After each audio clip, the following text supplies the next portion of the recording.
This is a Film Stories original podcast.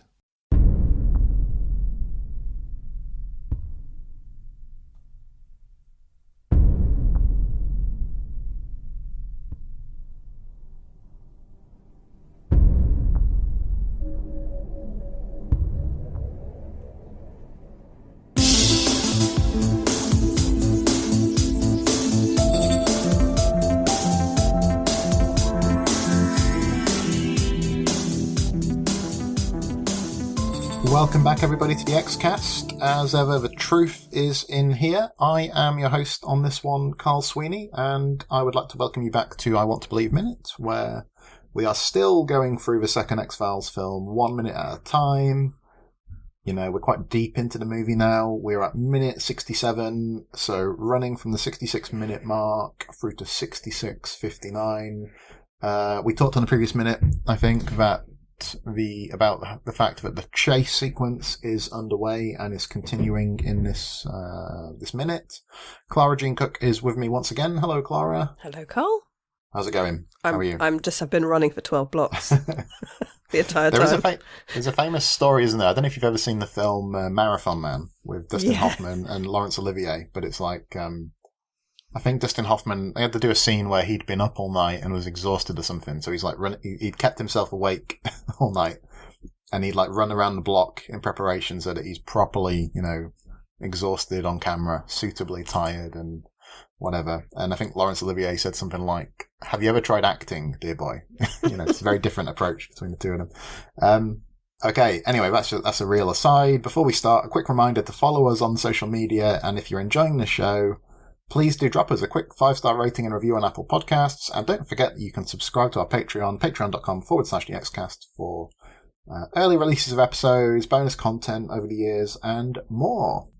Okay, Clara, so like I said, more chasing in this minute, more cross-cutting to Agent Drummy and the investigation of the office. It is quite an involving, intricate chase, isn't it? Because Mulder's like chasing the guy up the stairs and he loses sight of him for a while. Dakota Whitney is trailing behind. I suppose, you know, the suspect, by the end of the minute, he's back in sight. The chase is continuing still as the minute ends. So did anything jump out at you about this particular minute?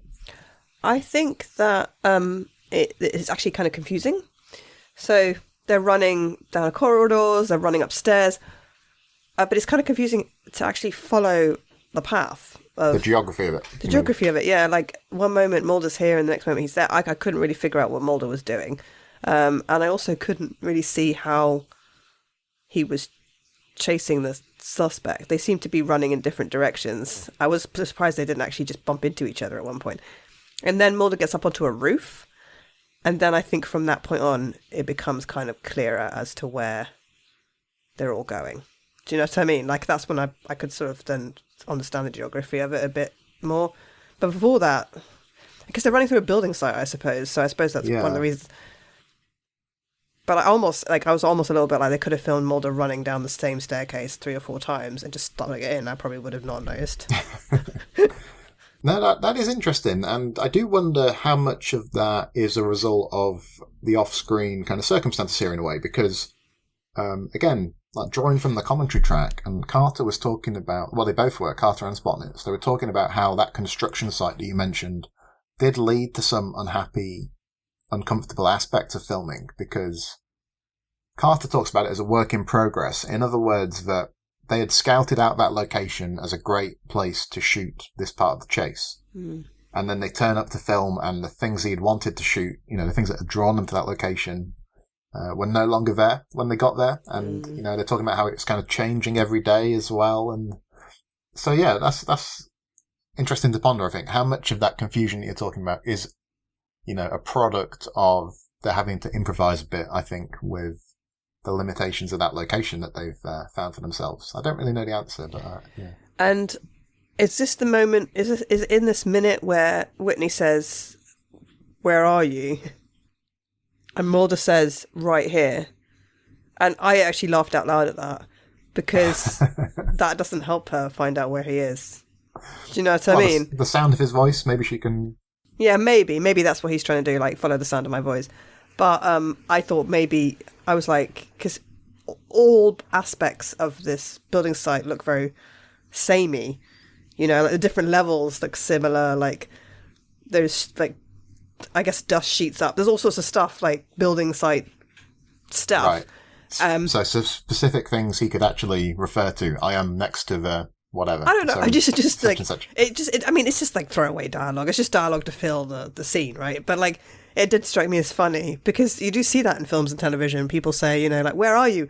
I'm here. I'm like, yeah, you know where you are. But the person, like, especially because it's dark as well, I just thought it was just very funny. I was like, Mulder, give us something to identify.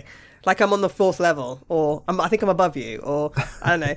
But I was like, come on, Mulder, she's not gonna. And is it also this minute where we find the head in the bag, or is that next? Is that the next minute? I think that comes later. Oh, okay. Yeah, because it's the red bag that Callum Keith Rennie's character has dropped. Yeah. As he's kind of started as he's fled, and then Drummy finds it. But I think that's in the following minute, so we can. I also we can talk about that. Yeah, I was confused as to anyway how that was working, but I just thought this bit. I don't know. Is there something to be said for the length of a chase scene as well? Like, how long do we want, just in general, how long do we want our chase scenes to be? And do you phase out after a certain time? And are there people out there who are really fans of chase scenes? I mean, I guess those guys must like the Fast and the Furious films. But, like, do you know what I mean? Like, is there people out there who are like, I love a good chase scene? Like, people who say, like, I love a good romantic comedy, or I love a good fight scene. Are there people out there who are like, I love a good running chase scene? Yeah, bring me on, Mulder running upstairs millions of times. I mean, I can think of some really good, like, foot chases. I was actually looking at an article I was going to share with you called The 9 Best Movie Run Chases of All Time. But, I mean, there are films, aren't there, which are basically chases, you know, maybe not on foot, but films like the Buster Keaton film The General, or films like Mad Max Fury Road, or... Like the French Connection. Is the French Connection? Well, that is a very famous chase scene. Car chase. Yeah, so the films like that, or like Bullet, where there are famous chase sequences, but even films like, did you ever see the Denzel Washington film, what's it called? Where it's like about a runaway train. Unstoppable, I think it's called. Oh, no, have you seen that movie? No. But like, so this train is like careering off for like the whole movie, you know, it's all, you know, always in motion, always, you know, so I think there are ways to do it, but then I think I can also understand why some viewers would be like, I know how a chase goes. I know that chase sequences tend to end, in certain ways, and... I actually just saw a film the other day, Greyhound, with Tom Hanks, about sort of a convoy of battleships and supply ships going across the Atlantic Ocean from the US to the UK during World War II. So the Allies convoy. So it's not just American, it's British and American ships. And Tom Hanks's character is a captain of a naval ship, like a battleship, and he's tasked with protecting the convoy. Him and 2 other ships, and that's actually to be honest, the whole film is a chase scene of the German U-boats chasing the convoy and trying to pick off ships one by one in this giant convoy, and then Tom Hanks's ship chasing the U-boats, and the U-boats are like, it is like they're chasing each other back and forth across this stretch of water. And the whole film is actually just like, it doesn't let up. It's over the course of like a few days. It's interesting. I hadn't really seen like a water chase scene like that before. Chase film like that. Yeah. On water. I mean, I couldn't think of many chases on water. It's like the difference between like Speed, which is like the bus can't slow down beyond 50 miles an hour, and Speed 2, which is like on a boat, you know, which is maybe less dramatic. No, these movie run chases then. It's an article I found on runnersworld.com. Oh, I love how they put in Runner's World. It's like when you're jogging, you know you're imagining you're running from zombies. Or well, something. What I imagined, so when I did Couch to 5K, this was like during the lockdown of, not the very first lockdown, this was like 2021, which is by that time I think we were on like our third or fourth lockdown. Yeah. But like, I do remember Couch to 5K, you know, you have a few weeks where you do like maybe 90 seconds of running, then you have a break and you do another 90 seconds. And then a few weeks in, you get to where it's like you'll run for 8 minutes at a time, or you'll run for 10 minutes at a time, then break, and then another run or whatever.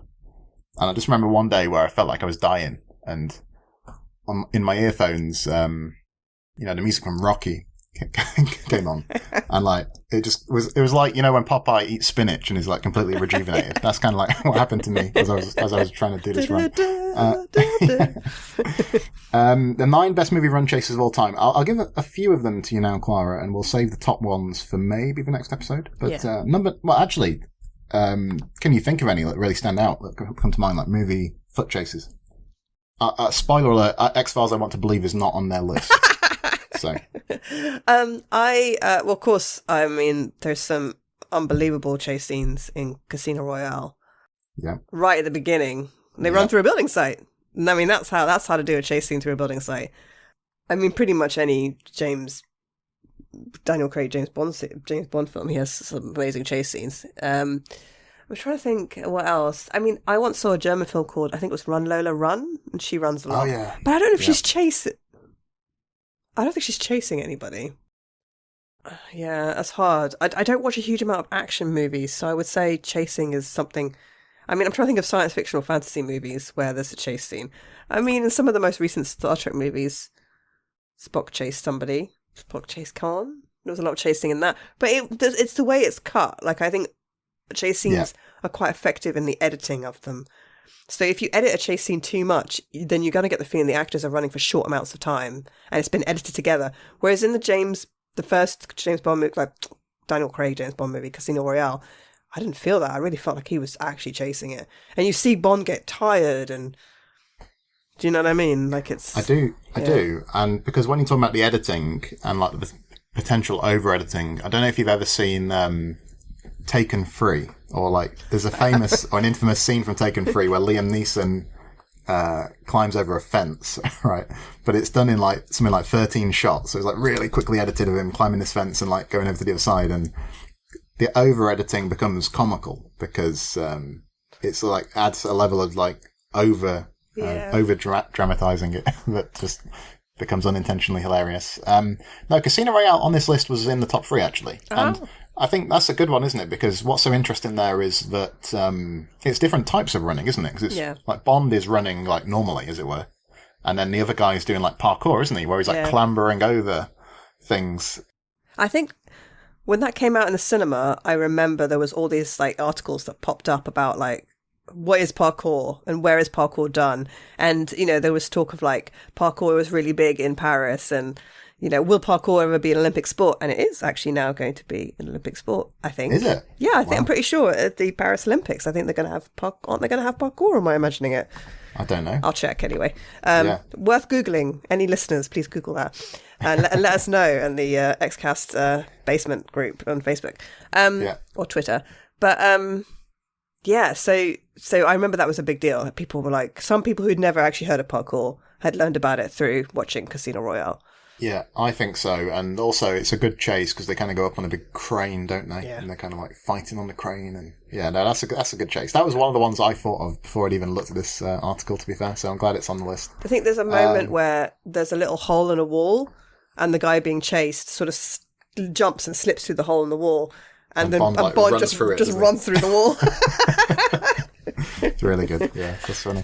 No, it is interesting though. You're saying about how the editing can make you think that the actors aren't actually running, and it made me think of Tom Cruise in a way, because I think he's another actor who runs a lot on screen. Right. There's a lot of chase scenes in his movies. Yeah. Yeah, but he's like, he's about 60 now, isn't he? Ish, and I think there's been a lot of emphasis with the Mission Impossible films, isn't there, about how he does his own stunts, and you do get some quite extended shots of him running, and he seems to have quite a powerful kind of sprint, doesn't he? There's a lot of chase scenes in the Bourne movies as well, isn't there? Yep.